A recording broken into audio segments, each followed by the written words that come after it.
is our 16th lecture of partial differential equation, and today we are going to start our next exercise. So we will discuss some standard form of first order partial differential equation and then discuss example based on first form. So let's start. सो इस exercise में basically हम कुछ standard form discuss करेंगे और उसके solution find करेंगे different. तो first form आपकी किस टाइप की होगी, जब इक्वेशन में आपके पास सिर्फ पी और क्यू के एलिमेंट प्रेजेंट है, that means X Y Z आपके पास इक्वेशन में नहीं होंगे, सिर्फ पी और क्यू की टर्म्स इन्वॉल्व होंगी. उस टाइप की इक्वेशन हमारी फॉर्म 1 में आएंगी. सो फॉर्म 1 में हम पढ़ेंगे equation which involves involving P and Q only, या हम बोल सकते हैं कि जो हमारी इक्वेशन है वो किस टाइप की होगी, वो फंक्शन होगी सिर्फ पी एंड क्यू का, x Y and Z present नहीं होंगे. फॉर एग्जाम्पल से P square plus Q square equals to 0, या फिर P square plus 2 P plus 1 equals to 0. इस टाइप की इक्वेशन सिर्फ यहाँ पर पी एंड क्यू प्रेजेंट है, एक्स वाई जेड की टर्म्स नहीं होंगी. सो ये हम पढ़ेंगे फर्स्ट फॉर्म में. And in second form equation कुछ पर्टिकुलर टाइप की होंगी. इक्वेशन होगी आपकी कुछ इस टाइप की, equations of type z equals to, z होना चाहिए z equals to P X plus Q Y. यही होना चाहिए कि पी एक्स के साथ x plus Q Y, and then आपके पास कोई फंक्शन होना चाहिए, हो भी सकता है नहीं क्यू पी एंड क्यू का, मतलब आपके पास यही टर्म होनी चाहिए similarly P X plus Q Y, and then function होना चाहिए सिर्फ पी क्यू का, मतलब वहाँ पे एक्स वाई जेड इन्वॉल्व नहीं हो सकते, सिर्फ पी क्यू इन्वॉल्व हो सकते हैं. For example z equals to P X plus Q Y plus log of P Q. तो ये फंक्शन यहाँ पर प्रेजेंट है पी क्यू, है ना, log P Q, that means function है ये पी एंड क्यू का. एंड ये सेम टर्म्स हैं z equals to P X plus A Y, या फिर ऐसे भी लिख सकते हो z equals to P X plus Q Y. ये सारी टर्म सेम होनी चाहिए. देन यहाँ पे जो फंक्शन है वो डिफरेंट हो सकता है, बट वो जो फंक्शन है सिर्फ पी एंड क्यू का होना चाहिए. सो से 2p क्यू.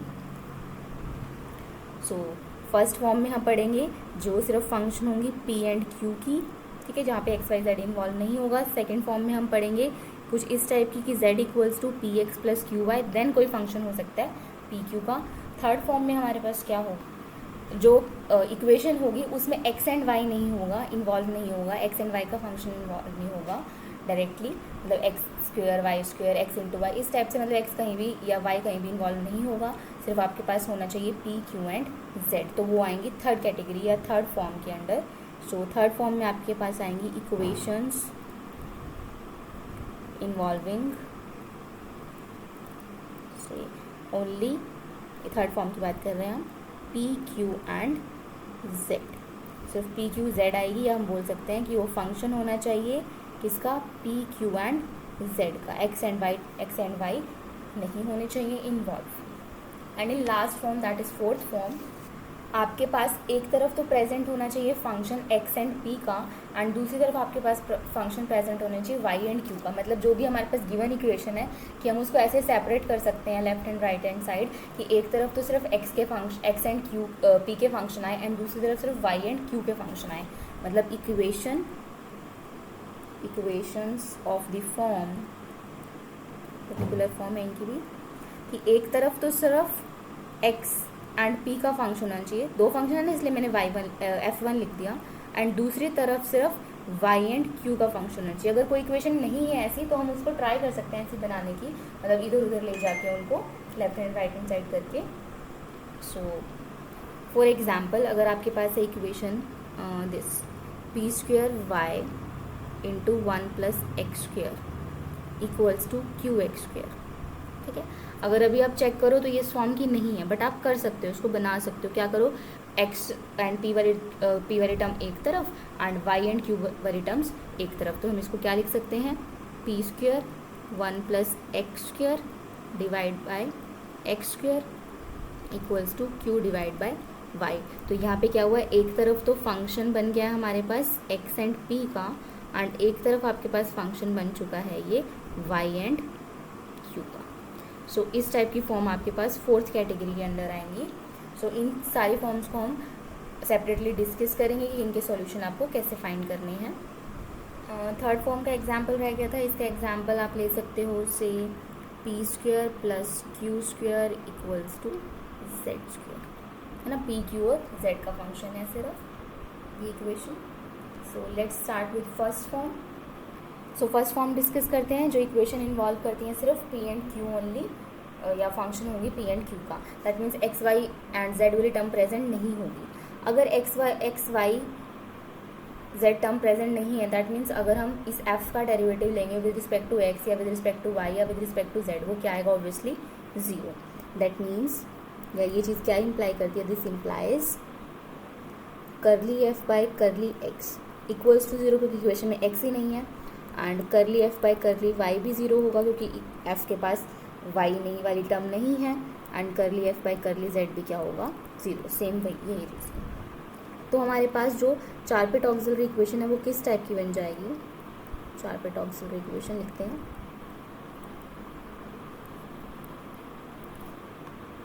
सो यहाँ हम वैल्यू पुट करते हैं, जिसकी वैल्यू पता है हमें, सिर्फ पता है इन टर्म्स की वैल्यू, है ना।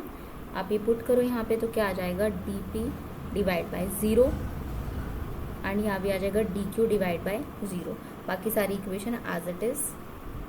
तो D P divide by zero या D Q divide by zero, इनको किसी भी टर्म के इक्वल रखोगे, कि जो बाकी तीन फ्रैक्शन है उनके इक्वल रखोगे, तो आपके पास क्या आ जाएगा, D P equals to zero, और एक आ जाएगा D Q equals to zero. तो इसे इंटीग्रेट करोगे आप तो क्या आ जाएगा, यहाँ से p equals to constant a से, एंड इसे इंटीग्रेट करोगे तो क्या आ जाएगा, q इक्वल्स टू b।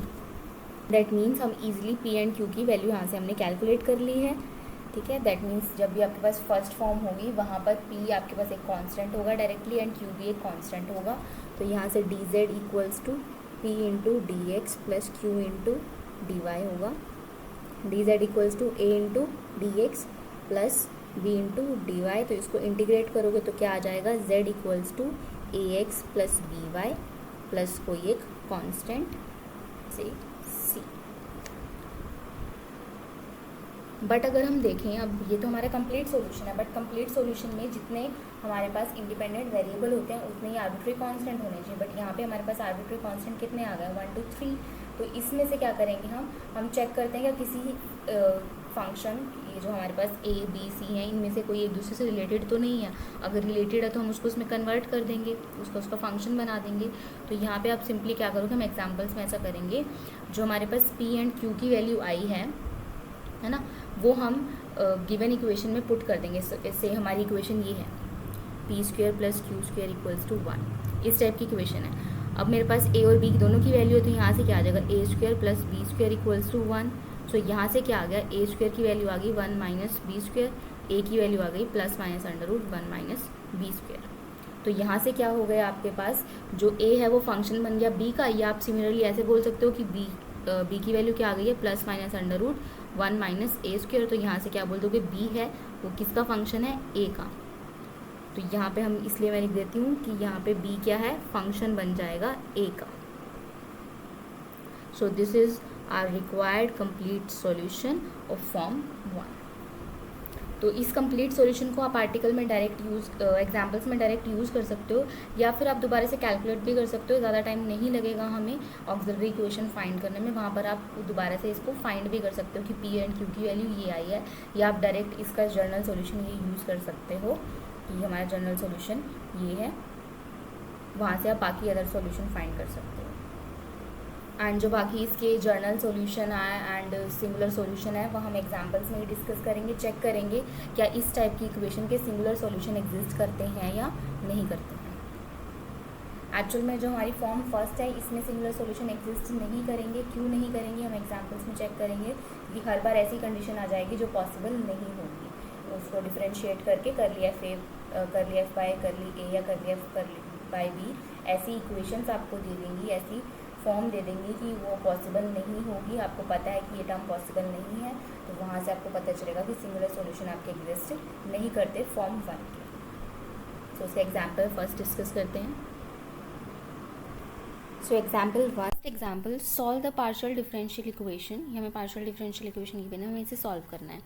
तो अगर आप चेक करो, जो गिवन पार्शियल डिफरेंशियल इक्वेशन है ये सिर्फ पी और क्यू का फंक्शन है। पूरी की पूरी इक्वेशन ये सिर्फ फंक्शन है पी एंड क्यू का, या हम बोल सकते हैं ये क्या है, फंक्शन है P q equals to 0। That means first form में यहाँ पर हमें पता है कि कंप्लीट इंटीग्रल क्या होगा फर्स्ट फॉर्म में। अभी हमने जब जर्नल आर्टिकल किया था वहाँ डिस्कस किया था। ठीक है, आप दोबारा से कैलकुलेट करके भी पूरा लिख सकते हो कि जैसे हम नॉर्मली कैलकुलेट करते हैं कंप्लीट इंटीग्रल या कंप्लीट सॉल्यूशन, वैसे ही आप कैलकुलेट कर सकते हो यहाँ से। सो ये आपके पास आ जाएगा z equals to A x plus B Y plus C.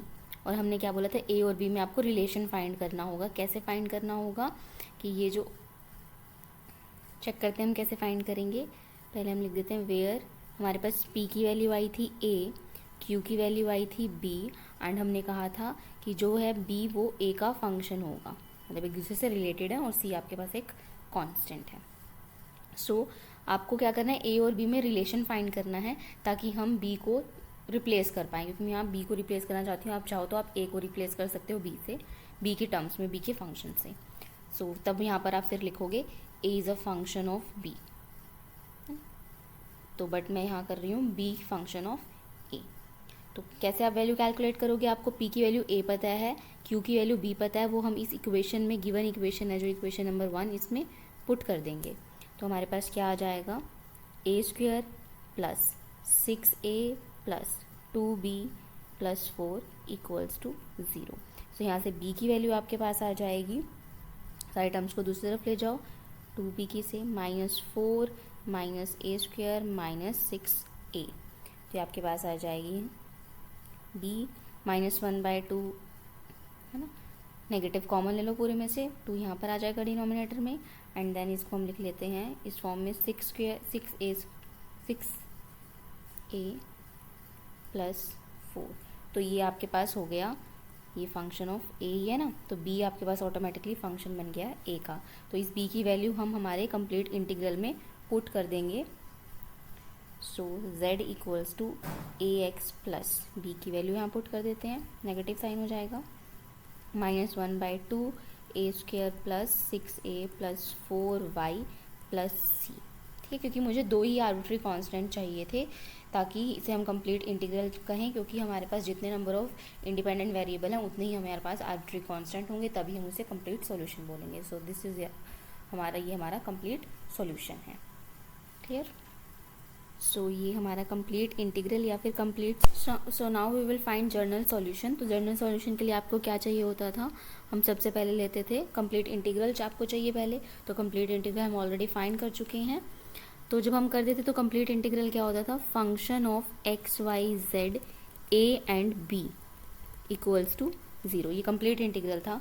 But अगर आप यहाँ चेक करो, सो यहाँ पे a के प्लेस b के प्लेस पर क्या आया है, c कांस्टेंट। सो यहाँ आप लिखोगे c। जो कंप्लीट इंटीग्रल है वो फंक्शन होगा a एंड c का, x Y z a and c constant. इसके बाद हम क्या लिखते थे कि let b is a function of a, ऐसे लिखते थे फाई a, बट यहाँ पर b के प्लेस पर कौन है, c। सो आपके पास आएगा c is a function of a, but यहाँ मैं फाई a नहीं लिखूंगी क्योंकि मैं ऑलरेडी फाई का यूज़ कर चुकी हूँ। तो यहाँ कोई और फंक्शन की कोई और नोटेशन देते हैं, से g। तो g c equals to g of a। So ये आपको नहीं लिखना है, ठीक है, समझाने के लिए मैंने लिखा है। दैट मीन्स अब जो आपके पास कंप्लीट इंटीग्रल है वो किस में चेंज हो गया, x Y z a and g of a equals to 0। Actually में आपके पास कंप्लीट इंटीग्रल अभी क्या था, z माइनस सारे टर्म को एक तरफ ले जाओ, +1/2 a square plus 6a plus 4y minus c equals to 0 ये था, बट c के प्लेस पर हम पुट करेंगे g ऑफ a। तो z minus A x plus 1/2 a square plus 6a plus 4 into y minus g of a equals to 0। So ये आपका क्या है, कैपिटल F जो फंक्शन है x Y z a and g of a का। ठीक है, तो हमने f फाइंड कर लिया, f in terms of constant and its function, मतलब a and g of a की फॉर्म में है।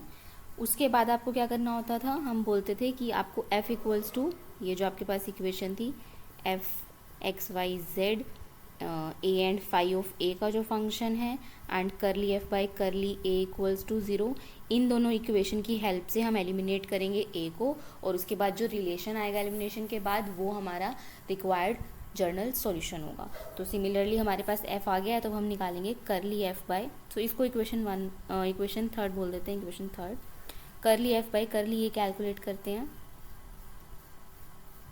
ठीक है, इक्वेशन थर्ड को आप डिफ्रेंशिएट करोगे विद रिस्पेक्ट टू ए तो ऑटोमेटिकली आपके पास ये आ जाएगा, तो आएगा 0 minus x plus 1/2 2a plus 6 into y minus ये हो जाएगा g dash a equals to 0।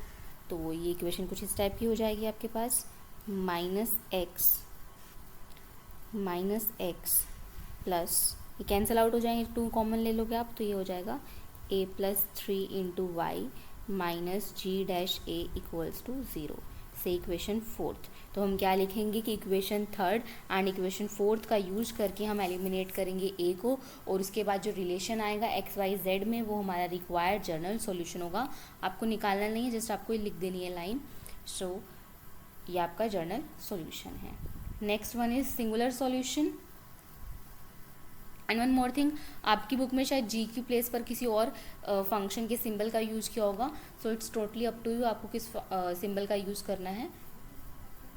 So for singular solution पहले आपको कैपिटल एफ चाहिए, मतलब कंप्लीट इंटीग्रल चाहिए। उसके बाद हम क्या करते थे कि आपको f equals to 0 and curly F by curly a equals to 0 and curly F by curly b equals to 0, इन तीनों इक्वेशन का यूज़ करके एलिमिनेट करना है ए एंड बी को। तो उसके बाद जो आपके पास रिलेशन आएगा एक्स वाई जेड में वो आपका रिक्वायर्ड सिंगुलर सॉल्यूशन होगा। बट यहाँ पर बी के प्लेस पर क्या है, सी, सो यहाँ आएगा 10। तो आपको ये तीनों टर्म कैलकुलेट करनी है, एफ इक्वल्स टू 0 जो हमारे पास ऑलरेडी है, अब हमने कैलकुलेट करना है करली एफ बाई करली ए। सो ये आपके पास है ऐसे इक्वेशन सेकंड। ठीक है, इसे हम क्या करेंगे, डिफ्रेंशिएट कर देंगे पहले with respect to A partially obviously, तो क्या आ जाएगा 0 minus x plus 1/2 a square plus 2a 6 into y equals to 0। अब इसको डिफ्रेंशिएट कर देते हैं हम with respect to c. So ये आपके पास हो जाएगा 0 माइनस 0 प्लस 1/2 इंटू 0, है ना, पूरी टर्म 0 ही आएगी आपके पास, माइनस 1 इक्वल्स टू 0। सो यहाँ से क्या आ गया, -1 equals to 0 which is not possible. That means इस इक्वेशन का आपके पास सिंगुलर सॉल्यूशन एग्जिस्ट नहीं। क्लियर है। सो इस टाइप की जो फॉर्म होंगी फर्स्ट फॉर्म, उनका सिंगुलर सॉल्यूशन आप चेक करना किसी का भी एग्जिस्ट नहीं करेगा, क्योंकि हमेशा आपके पास एक ऐसी कंडीशन आ जाएगी जो पॉसिबल नहीं होगी। So next example number second, हमें सॉल्व करनी है पार्शियल डिफरेंशियल इक्वेशन जहाँ पर के क्या है, कांस्टेंट। फिर से आप चेक करो जो आपके पास गिवन इक्वेशन है वो फंक्शन है सिर्फ पी एंड क्यू का, ना, clearly it's a function of P and Q. अगर आपको यहाँ से देखना है तो आप ऐसे भी लिख सकते हो P square minus Q square minus के स्क्वेयर इक्वल्स टू 0। तो ये आपके पास स्मॉल एफ है जो फंक्शन है पी एंड क्यू का। के क्योंकि कांस्टेंट है इसलिए के का नहीं, अगर के वेरिएबल होता तो यहाँ मैंने के भी लिखा होता है। ठीक है, कांस्टेंट को हम फंक्शन में इंक्लूड नहीं करते। तो ये फंक्शन है आपके पास पी एंड क्यू का, दैट मीन्स फर्स्ट फॉर्म में हमारे पास कंप्लीट इंटीग्रल क्या होता है, complete integral z equals to A x plus B Y plus c, where p equals to a आया था आपके पास, q इक्वल्स टू b आया था, एंड b और a में भी रिलेशन था कि b is a function of a। But यहाँ पे मुझे क्या करना है, एक्चुअल में चेक करना है कि b की वैल्यू क्या है। तो आपको क्या करना था, p एंड q की वैल्यू पुट करनी है जस्ट इक्वेशन 1 में, वहाँ से a और b के बीच में रिलेशन कैलकुलेट करना है, या आपको शो करना है कि b a का फंक्शन है। सो पुट कर देते हैं हम ये value, p equals to a and q equals to b in equation 1। So आपके पास आ जाएगी equation a square minus b square minus के स्क्वेयर इक्वल्स टू 0। सो यहाँ से आपके पास बी स्क्वेयर की वैल्यू अगर आप चेक करो तो क्या आ जाएगी, b square equals to A square minus के स्क्वायर। सो यहाँ से b की वैल्यू आपके पास आ गई है plus minus under the root A square minus के स्क्वायर, बट हम पॉजिटिव वाली कंसीडर करेंगे, b equals to under the root A square minus के स्क्वायर। अब वन मोर थिंग, अगर आपके पास रूट के अंदर नेगेटिव आ गया दैट मीन्स आपको आयोटा इंक्लूड करना पड़ेगा, बट यहाँ पर हम रियल वैल्यूज़ कंसीडर कर रहे हैं। सो आयोटा वाली टर्म मुझे नहीं चाहिए, कॉम्प्लेक्स आयोटा वाली टर्म नहीं चाहिए, ठीक है। तो इसके लिए हम क्या कहेंगे कि जो आपके पास रूट के अंदर वाली टर्म है या तो वो पॉजिटिव होगी, है ना, पॉजिटिव होने का मतलब ए स्क्वायर माइनस के स्क्वायर ग्रेटर देन ज़ीरो होगा, या फिर ज़ीरो भी हो सकती है, या फिर ए स्क्वायर माइनस के स्क्वायर इक्वल्स टू ज़ीरो हो सकता है। दोनों को कंबाइन करके क्या बोलोगे, ए स्क्वायर माइनस के square greater than equals to zero, या आप लिख सकते हो A square greater than equals to K square. Clear है। So b equals to under the root A square minus के square where A square greater than equals to K square, ताकि ये under the root जो value है वो आपकी negative ना बने।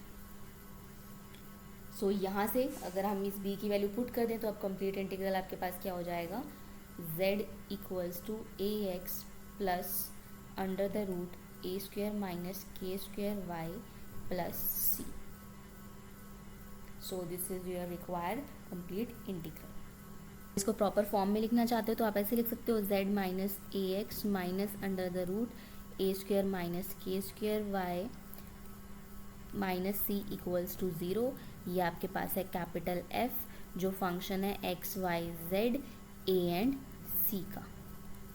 ये आपके पास रिक्वायर्ड कंप्लीट इंटीग्रल है। सो अब हम कैलकुलेट करते हैं जर्नल सॉल्यूशन। सो जर्नल सॉल्यूशन के लिए वही अगेन सेम स्टेप, आपको क्या चाहिए होता है, कैपिटल F चाहिए होगा, और वहाँ पर आप बोलोगे ये जो कांस्टेंट है इनके बीच में रिलेशन है, तो आपको वो रिलेशन वाली टर्म एंड करली F बाई करली A, वो दो इक्वेशन चाहिए होंगी, दोनों में से हम बोलेंगे हम ए को एलिमिनेट कर देंगे, एलिमिनेट करने के बाद जो इक्वेशन बचेगी वो हमारा रिक्वायर्ड जर्नल सॉल्यूशन होगा। सिमिलरली जो भी हमने फर्स्ट एग्जाम्पल में किया है। सो हम यहाँ क्या लिखेंगे, let C is a function of A लिखना है, ठीक है, सेम वही कि बी के प्लेस पर यहाँ पर सी काम कर रहा है। So C is a function of A, clear है। तो हमें चाहिए एफ क्या हो जाएगा, X Y Z A and G of A का फंक्शन है। सो अगर मैं इसकी एग्जैक्ट वैल्यू लिखूँ तो क्या हो जाएगा, Z minus A X minus under the root A square minus के square Y minus G of A equals to zero. So हम बोल देते हैं ये आपकी इक्वेशन सेकेंड थी, ये आपकी इक्वेशन थर्ड है। सो इक्वेशन थर्ड, ठीक है, और हमें क्या कैलकुलेट करना है, करली एफ बाई करली ए। सो इसको हम डिफ्रेंशिएट कर देते हैं with respect to A partially. तो इक्वेशन आपके पास क्या आ जाएगी, zero minus X minus under the root A, so here right one by two A square minus के square one by two minus one, direct भी लिख सकते हो आपको पार्शियल मतलब डिफ्रेंशिएट करके आप डायरेक्ट भी इसकी वैल्यू लिख सकते हो, into two a into y minus g dash a equals to zero. तो ये क्या हो जाएगा, माइनस एक्स एंड टू से टू कैंसिल आउट हो गया, ये आ जाएगा minus a divide by minus one by two. तो यहाँ इसको डिनोमिनेटर में लिख देते हैं तो पॉजिटिव बन जाएगा power into y. So a y लिख देती हूँ मैं यहाँ, minus g dash a equals to zero. तो ये आपके पास five dash curly F by curly a equals to zero, ये वैल्यू आ गई। सो इस इक्वेशन को हम नाम दे देते हैं से इक्वेशन फोर्थ। तो हम क्या बोलेंगे, equation third and equation fourth का यूज़ करके हम एलिमिनेट करेंगे ए को।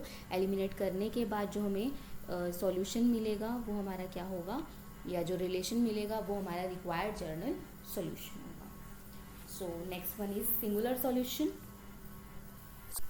सो नाउ फॉर सिंगुलर सॉल्यूशन हमें चाहिए होती है equation f equals to zero and then curly f by curly a equals to 0 and curly f by curly b, but b के प्लेस पर यहाँ पर c है, तो curly f by curly c equals to 0।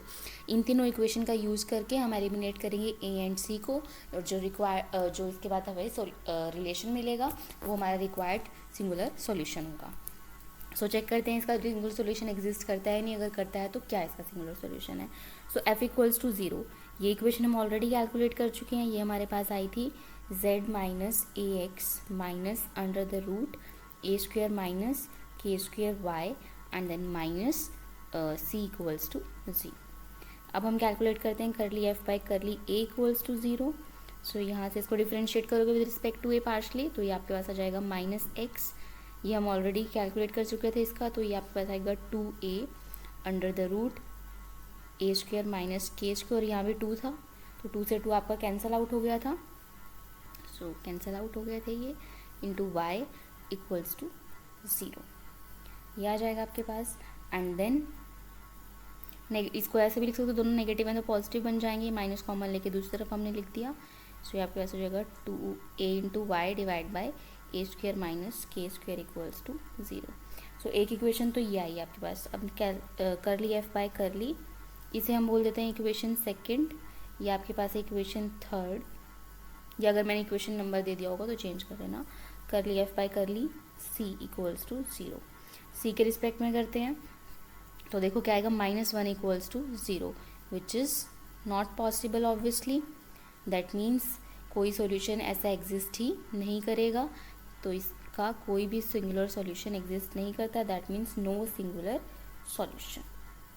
वैसे भी आप check करना, इस फॉर्म के किसी भी एग्जाम्पल में सिंगुलर सॉल्यूशन, फर्स्ट फॉर्म के किसी भी एग्जाम्पल में सिंगुलर सॉल्यूशन एग्जिस्ट नहीं करेगा, क्योंकि हर बार वहाँ ऐसे कांस्टेंट सी होगा, और जब भी आप सी का डेरिवेटिव विद रिस्पेक्ट इस पूरी इक्वेशन का डेरिवेटिव विद रिस्पेक्ट टू सी लोगे तो वो आपके पास -1 इक्वल्स टू 0 ही आ जाएगा, ठीक है।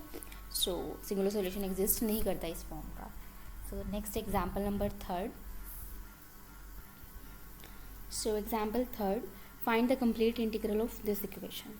अगर आप चेक करो, अब हम फर्स्ट फॉर्म कर रहे थे तो सबसे पहले चेक करते हैं कि फर्स्ट फॉर्म की है, ये फर्स्ट फॉर्म की नहीं है, यहाँ पे ये x Y z p q सबका फंक्शन है ना।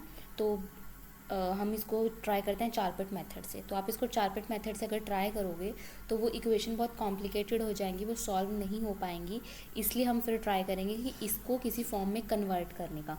तो इसलिए पहले इसको सबसे ट्राई करते हैं कि क्या मैं इसको ट्रांसफॉर्म कर सकती हूँ किसी और फॉर्म में। तो सबसे पहले मैं फर्स्ट फॉर्म में ट्राई करती हूँ। सो इक्वेशन आपके पास X square P square plus Y square Q square equals to Z square, ठीक है। पहले आप इसको चारपेट मेथड से ट्राई करना कि आप इसको सॉल्व कर पा रहे हो या नहीं कर पा रहे हो। अगर नहीं कर पा रहे हो देन हम इसको फॉर्म में ट्रांसफॉर्म करते हैं। सो मैं इसमें ट्रांसफॉर्म कर रही हूँ, जेड स्क्वेयर इस तरफ लिख देते हैं लेफ्ट हैंड साइड, ट्रांसफॉर्म करके मैं इसको फर्स्ट फॉर्म में कन्वर्ट कर दूँगी। पी की वैल्यू पुट करूँ, पी की वैल्यू होती है करली जेड बाई करली एक्स, तो ये इसका होल स्क्वेयर हो जाएगा, then y square by z square as it is, इसकी वैल्यू होगी curly z by curly y का होल स्क्वेयर इक्वल्स टू 1। इसको ऐसे लिख सकते हो पूरे का होल स्क्वेयर।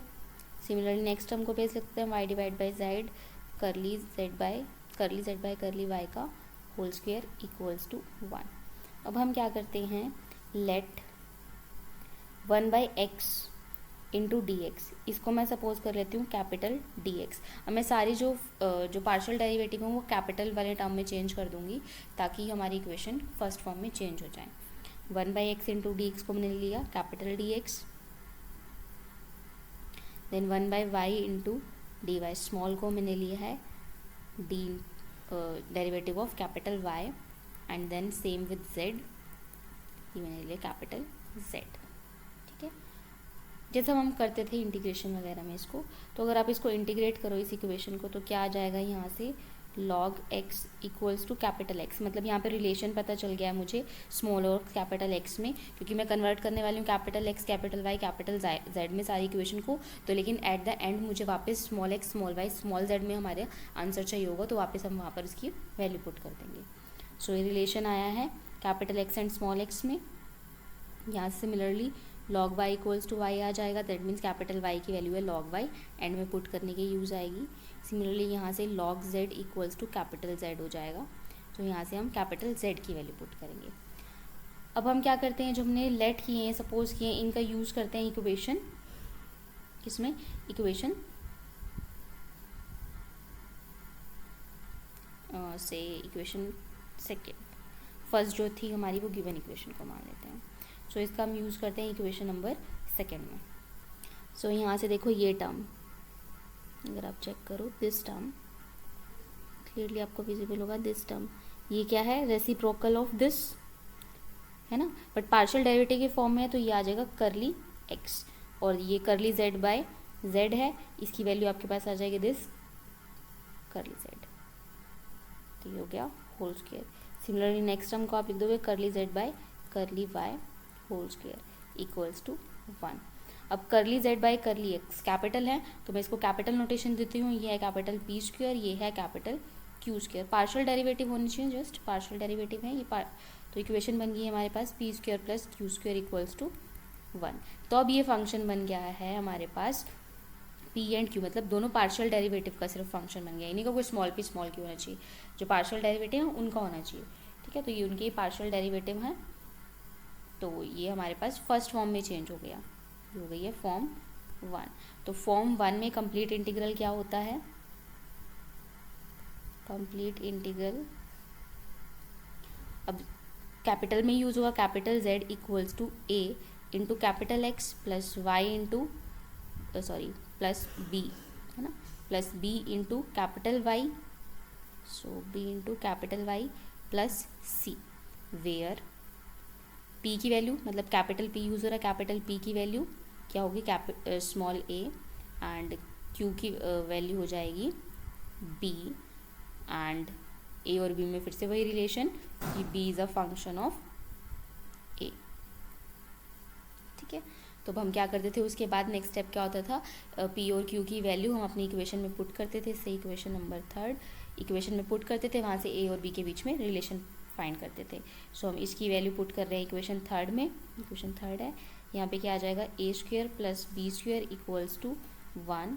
सो यहाँ से आपके पास आ जाएगा b square equals to 1 minus A square, b की वैल्यू आ जाएगी plus minus under the root 1 minus A square, but आप फिर से सिर्फ पॉजिटिव कंसीडर करोगे तो बी की वैल्यू आ जाएगी under the root 1 minus A square.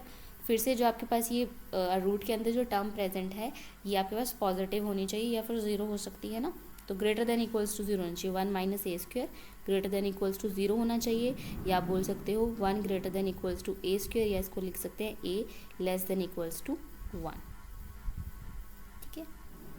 सो हमारा कंप्लीट इंटीग्रल क्या हो जाएगा, इसमें हम पुट कर देते हैं ए एक्स प्लस बी की value that is under the root 1 minus A square capital Y plus C. So यहाँ से क्या आ गया, capital Z equals to A x plus under the root 1 minus A square Y plus सी।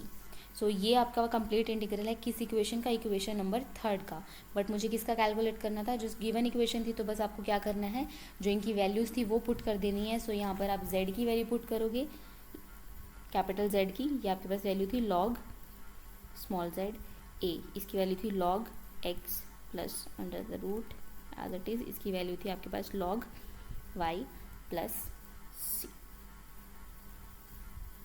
अब one more thing, आप देखो सारे terms log में है, जितनी भी टर्म है सिर्फ इस c को छोड़ के है ना, ये आपके पास अकेला है, तो ये कांस्टेंट है तो इसको हम अपनी मर्जी से log के टर्म में भी लिख ले सकते हैं, तो मैं c को कंसीडर कर रही हूँ log ऑफ k, तो ये हो जाएगा log z प्लस log, ये हो सकता है x की पावर a, ये टर्म हो जाएगी log y की power under the root 1 minus A square, और ये हो जाएगा log k, क्योंकि बाकी सारी टर्म भी log के टर्म्स में थी, इसलिए मैंने इसको भी log जो कांस्टेंट था उसको भी log के फॉर्म में ले लिया।